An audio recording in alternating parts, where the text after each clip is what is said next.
Welcome back दोस्तों। आज मैं आपके सामने रिसेंटली प्राइम पे रिलीज हुई एक जबरदस्त मलयालम मूवी को लेकर आया हूँ। इसका नाम है कोमन, जिसका मतलब है आउल, उल्लू। इस मूवी के डायरेक्टर है जीतू जोसेफ भाई साहब, वही जो दृश्यम और ट्वेल्थ मैन मूवी के डायरेक्टर है। जीतू भाई साहब हमेशा से अपनी मूवी में कुछ न कुछ एक्सपेरिमेंट करते ही रहते हैं, तो इस मूवी में भी हमको कुछ अलग देखने को मिलता है। थोड़ी डिफरेंट काइंड ऑफ मूवी है ये, और इसी तरह एंड तक मूवी सस्पेंस में ही चलती रहती है। बीच में काफी सारे ट्विस्ट हम लोगों के सामने आते हैं, तो ज्यादा स्पॉइलर तो देना नहीं चाहता, आप वीडियो को पूरा देखना जरूर। तो चलिए बिना टाइम वेस्ट के लेट्स स्टार्ट। और उससे पहले लुटा दो प्यार फॉलो इंस्टाग्राम। मूवी की शुरुआत में ही एक रिसोर्ट में एक कपल की रिंग गुम हो जाने की वजह से इंस्पेक्टर सुकुमारन अपनी टीम के साथ यहाँ पर आता है। सुकुमारन की टीम में गिरी नाम का एक कांस्टेबल होता है। गिरी अपनी बुद्धि का इस्तेमाल करते हुए उस रिंग को फाइंड आउट कर लेता है। उस रिंग को चुराने वाला और कोई नहीं, उस लड़की का पति खुद होता है।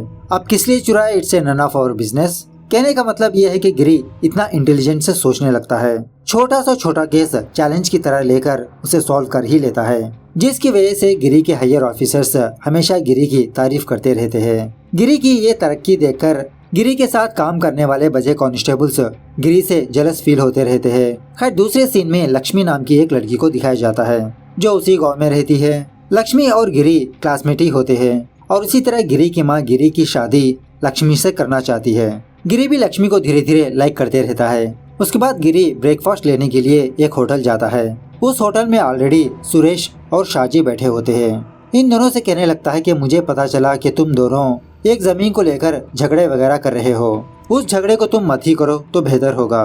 यह सुनने के बाद सुरेश और शाजी गिरी से कहने लगते हैं कि यह कोई तुम्हारा पुलिस स्टेशन नहीं, जो तुम कहोगे वैसा ही होगा। एक्चुअली सुरेश और शाजी एक पॉलिटिकल पार्टी के मेंबर्स होते हैं। अब उसी होटल में एक स्टूडेंट बैठा होता है। गिरी से कहने लगता है अगर वो दोनों समझे तो तुम्हारे हाथों ही सल्यूट करवा सकते हैं। इन तीन लोगों की बातें सुनने के बाद गिरी इन तीनों पर मुस्कुराकर वहां से चला जाता है। इस तरफ गिरी की माँ लक्ष्मी को मंदिर से अपने घर जाता हुआ देखकर गिरी से कहने लगती है कि लक्ष्मी तो तुम्हारी क्लासमेट ही है ना।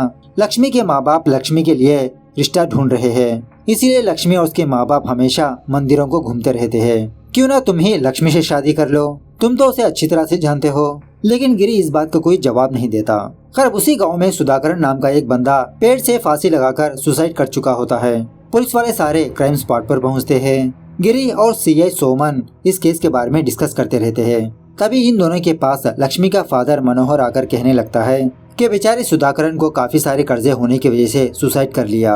अब इसकी बॉडी को पोस्टमार्टम करना मुनासिब नहीं होगा सर, आप ऐसे ही उसकी डेड बॉडी को उसकी फैमिली को सौंप दीजिए, वो लोग पहले से ही दुखी है। उसके बाद सुधाकरन की फैमिली पुजारी राघवन से अंत्यक्रिया का काम करवाने के बजाय दूसरे गांव से कुरूप स्वामी नाम के एक पंडित को बुलाते हैं। ये देखकर पुजारी राघवन कुरूप स्वामी से जेलस फील करने लगता है। खैर दूसरे दिन एक स्टूडेंट एक ड्रग्स केस में फंसकर पुलिस स्टेशन आता है। ये स्टूडेंट वही बंदा होता है जो कल गिरी को होटल में ललकारा था।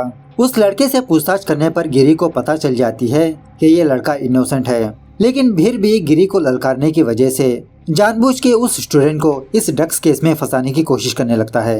ये बात जानकर सीआई सोमन गिरी को डांटने लगता है कि मैंने तुमको कितनी बार समझाया, हर एक केस को पर्सनली लेना बंद करो। तुम छोटी से छोटी बात को लेकर लोगों से रिवेंज लेने लगते हो। अपनी बुद्धि का इस्तेमाल करके केस तो अच्छी तरह से सॉल्व कर ही लेते हो, लेकिन पता नहीं ये बदला लेना तुम कब छोड़ोगे। देखो गिरी, मैं तुम्हारी गलतियाँ छुपा रहा हूँ ताकि तुम आगे बढ़ो। कल से मैं भी नहीं रहूंगा, कल तो मैं रिटायर होने वाला हूँ ना। उसके बाद तुम क्या करोगे, कौन कवर करेगा तुमको। सो उसी तरह से दूसरे दिन देव नाम का एक नया सीआई इस पुलिस स्टेशन आता है। पहले दिन से ही देव बाकी कांस्टेबल्स को इम्पोर्टेंस देते हुए गिरी को अवॉइड करते रहता है। खैर इसी दरमियान में एक दिन उस गांव में कबड्डी का टूर्नामेंट चलते रहता है। खेल के दौरान एक छोटा सा झगड़ा होने लगता है। गिरी उस झगड़े को रोकने के चक्कर में मौका देखकर सुरेश को मारने पीटने लगता है, वही सुरेश जो होटल में इसको जलील किया था। सीआई देव भी उस झगड़े को रोकने की कोशिश में गिरी को कीचड़ में ढकेल देता है। गिरी के ऊपर काफी सारा कीचड़ लगने की वजह से वहाँ के सारे लोग गिरी पर हंसने लगते हैं, उसकी वीडियो बनाने लगती है। उस पब्लिक में लक्ष्मी भी मौजूद होती है, जिसकी वजह से गिरी बहुत शर्मिंदा महसूस करने लगता है। और इसी तरह गिरी की वो वीडियो सारे गांव में बहुत वायरल हो जाती है। उसके बाद जब गिरी होटल जाता है खाना वाना लाने के लिए, उसी गांव में तंबी नाम का एक बहुत पैसे वाला बंदा होता है। गिरी को वहां पर देखकर तंबी गिरी की इनडायरेक्टली इसकी टांग खींचने लगता है मतलब इसको और बेइज्जत करने लगता है। जब गिरी स्टेशन जाता है, सीआई देव सारे स्टाफ के सामने गिरी को डांटने लगता है। इन सारे लोगों की बातें सुनने के बाद गिरी को बहुत गुस्सा आने लगता है, लेकिन कंट्रोल कर लेता है। उसके बाद Giri retired police officer CI Soman के पास आता है। यही कहने लगता है कि सर, सारे लोग मुझ पर हंस रहे हैं, मुझे इतना गुस्सा आ रहा है कि मैं किसी भी तरह करके उन सारे लोगों पर बदला लूं। लेकिन सोमन इन सारे लोगों की बातें लाइट लेने के लिए कहता है, ये सब कुछ मजाक मजाक की बात है। लेकिन फिर भी गिरी को शांति नहीं मिलती, बाहर जाकर बहुत दारू पीने लगता है। उसी बार में मनियन नाम का एक बंदा बारटेंडर से झगड़ा करने लगता है, मतलब मनियन को और दारू नहीं दे रहा होता। मनियन गुस्से में आकर कहने लगता है कि तुम मेरे बारे में नहीं जानते, एक टाइम पहले मैं बहुत बड़ा चोर था। एक बार एक पुलिस ऑफिसर तुम्हारी तरह मुझे रेस्पेक्ट नहीं दिया था। उस दिन से लेते हुए मैंने उस पुलिस ऑफिसर की नींद हराम कर दी। हर रात उसी के घर के आसपास चोरियां करने लगा और मैं कभी पकड़ा नहीं गया। चोर को ना पकड़ने की वजह से वो पुलिस ऑफिसर बहुत जलील हुआ था। मनियन की सारी बातें गिरी सुनकर मनियन को एक दारू की बोतल गिफ्ट पर देता है और मनियन से रिक्वेस्ट करने लगता है कि इसको चोरी सिखाए। यहाँ पर गिरी मनियन को नहीं बताता कि ये पुलिस ऑफिसर है। मनियन कहने लगता है कि मैं इंसान को देखकर ही पहचान लेता हूँ कि कौन चोर है कौन पुलिस वाला। तुम पुलिस वाले हो मुझे पता है, लेकिन फिर भी मैं तुमको चोरी करना सिखाऊंगा। कुछ लोग पैसों के लिए चोरी करते हैं और कुछ लोगों का पैशन ही वही होता है। मुझे तो जिस घर में लोग रहते हैं उस घर में चोरी करना बहुत मजा आता है, और वो मजा वो किक दारू पीने से भी नहीं आता।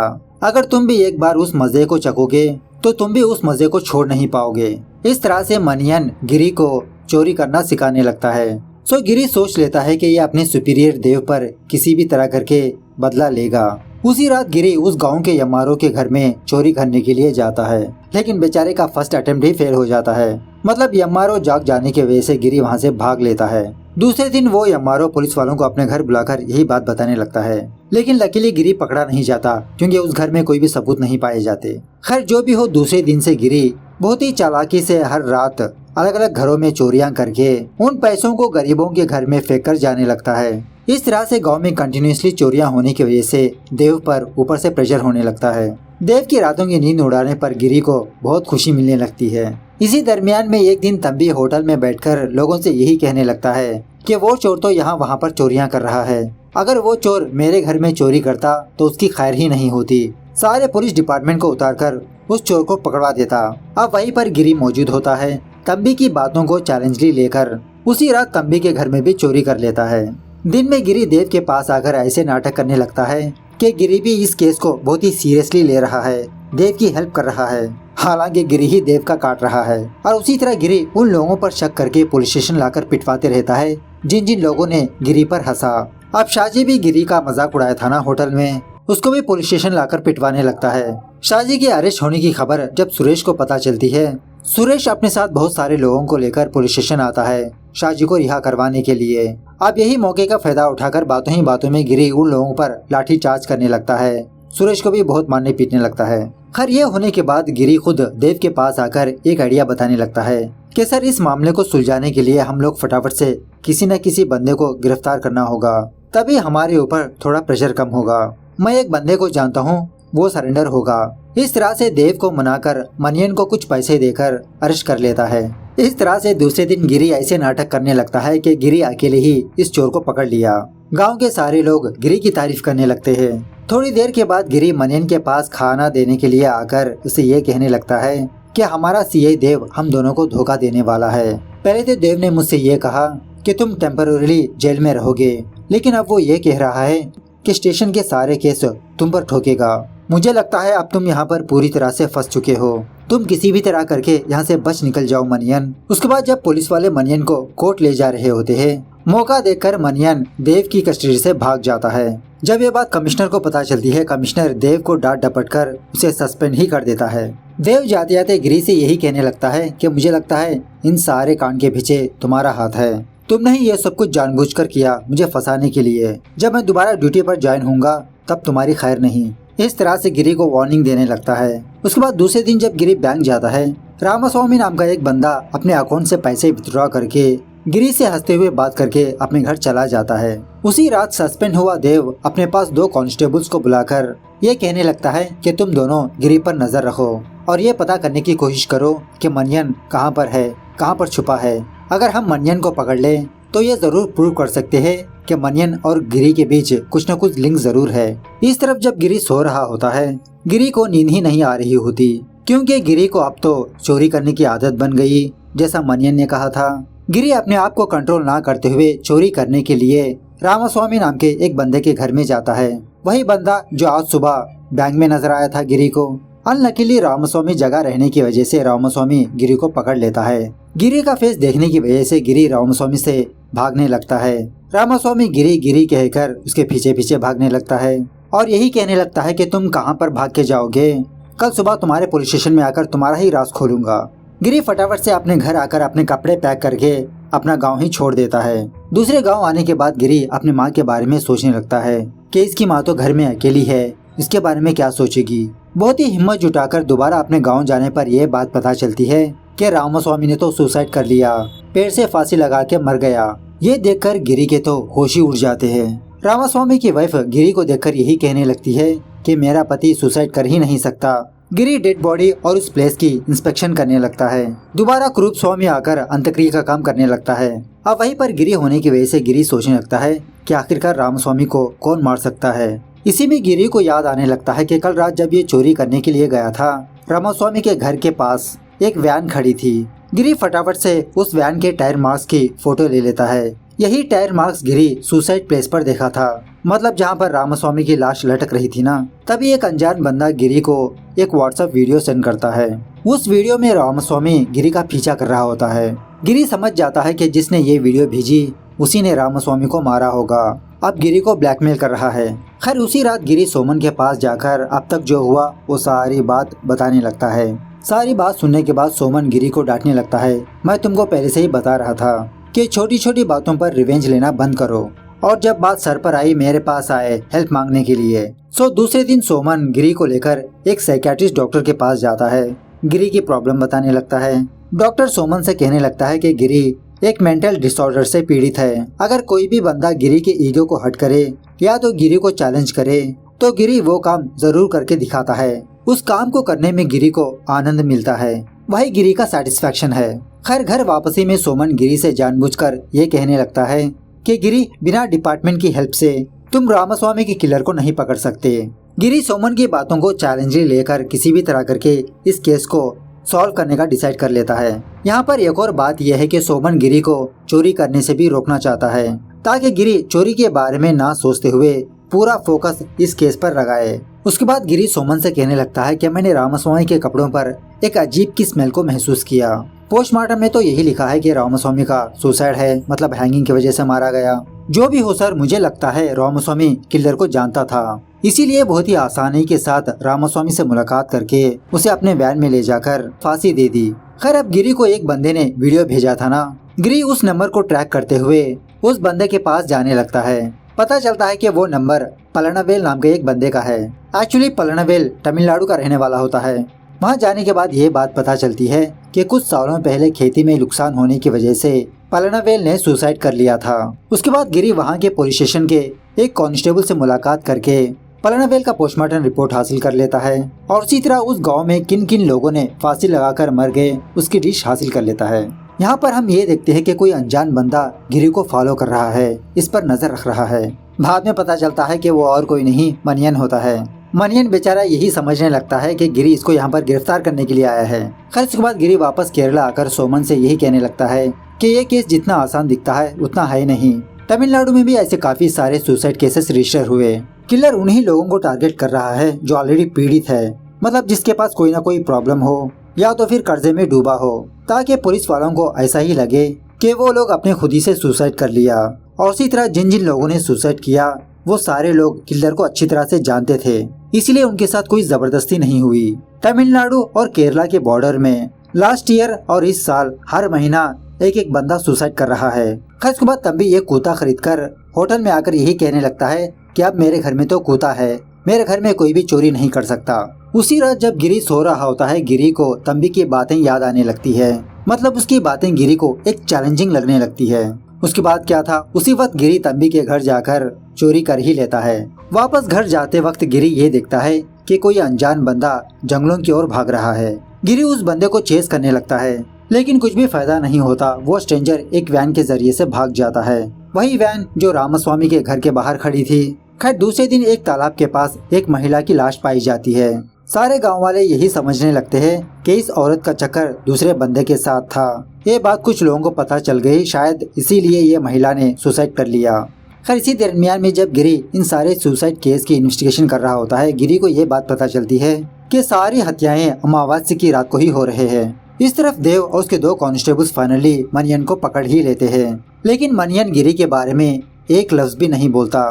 पुलिस वालों से यही कहने लगता है कि मैंने ही अपने खुदी से भागा। उसके बाद गिरी और सोमन इंस्पेक्टर सुकुमारन से मुलाकात करके इन सुसाइड केस के बारे में डिटेल्स बताते हुए इसकी हेल्प मांगने लगते हैं। सुकुमारन गिरी और सोमन को मरी हुई महिला का बैग दिखाने पर उस बैग में एक पेपर होता है जिसमें कुछ पूजा पाठ के सामग्री होते हैं, और इसी तरह इस पेपर में उसी तरह की स्मेल आ रही होती है जैसे अब तक मरे हुए लोगों के पास आती थी। उसके बाद गिरी अब तक जो लोग मरे उनके फैमिली के बारे में पूछताछ करने पर यह बात पता चलती है कि तमिलनाडु और केरला में जो लोग मरे वो सारे लोग कोई ना कोई पूजा पाठ कर रहे थे। यह जानने के बाद गिरी एक पुजारी से मुलाकात करके वो पेपर दिखाकर उस सामग्री के बारे में पूछने लगता है कि ये सामग्री किस पूजा में काम आते हैं। ये पुजारी वो पेपर देखकर शॉक में रह जाता है।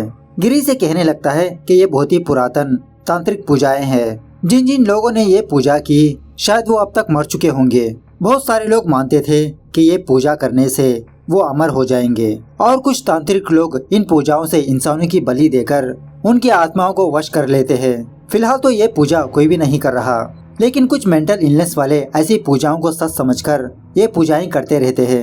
मैंने सुना है केरला तमिलनाडु के बॉर्डर में आदिवासियों की एक मंदिर है। पहले आदिवासी उस मंदिर में ऐसी पूजाएं करते थे। वो मंदिर कहाँ पर है एग्जैक्टली मुझे भी नहीं पता। उस मंदिर के बारे में एक किताब में लिखा गया था, लेकिन मेरा ही एक शिष्य उस किताब पर ज्यादा फोकस करने की वजह से मैंने उसको अपने आश्रम से निकाल दिया, और मेरा शिष्य जाते जाते उस ग्रंथ को भी चुरा ले गया। उसके बाद गिरी ये पेपर ले जाकर अपने गांव के पुजारी राघवन को दिखाता है, लेकिन राघवन को इसके बारे में कुछ भी पता नहीं होता। गिरी समझ जाता है कि इसके पीछे राघवन नहीं हो सकता। उसके बाद गिरी लक्ष्मी के फादर मनोहर के पास जाकर यही पेपर दिखाकर पूछने लगता है। मनोहर कहने लगता है, तुम सही टाइम पर आए, अभी अभी हमारे घर को कुरूप स्वामी आए हैं, तुम उनसे पूछो शायद वो कुछ बता दे। लेकिन कुरूप स्वामी भी गिरी को इतना खास इन्फॉर्मेशन नहीं दे पाता।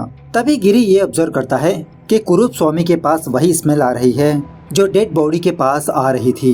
खैर उसके बाद गिरी एक बूढ़े आदमी के पास जाता है जो फॉरेस्ट डिपार्टमेंट में काम करके रिटायर हो चुका होता है। जंगल के उस आदिवासियों के मंदिर के बारे में पूछने लगता है। यह बूढ़ा आदमी गिरी को एक मैप बताता है उस टेम्पल को जाने का रास्ता। अब उसी दिन अमावस्या होने की वजह से गिरी सोच लेता है कि आज भी किसी की मौत होने वाली है। फटाफट से उस जंगल के मंदिर को ढूंढने लगता है उस जंगल में जाकर। तभी इंस्पेक्टर सुकुमारन गिरी को कॉल करके ये बताने लगता है कि गिरी कुरूप स्वामी लक्ष्मी की शादी जल्दी होने के लिए लक्ष्मी को अपने साथ कहीं पर ले गया कुछ पूजा पाठ करवाने के लिए। जब लक्ष्मी के पेरेंट्स कुरूप स्वामी के घर गए, उस घर में ना कुरूप स्वामी है ना लक्ष्मी। शायद लक्ष्मी की जान खतरे में है। खैर बहुत ही मुश्किल से गिरी उस जंगल में उस मंदिर को ढूंढ ही लेता है। उस मंदिर के अंदर जाने पर गिरी ये देखता है कि कुरूप स्वामी पूजा पाठ करते हुए लक्ष्मी की बलि देने के लिए रेडी रहता है। गिरी फौरन लक्ष्मी के पास आकर इसकी गले की फांसी निकालने लगता है। उस वक्त लक्ष्मी बेहोश होती है।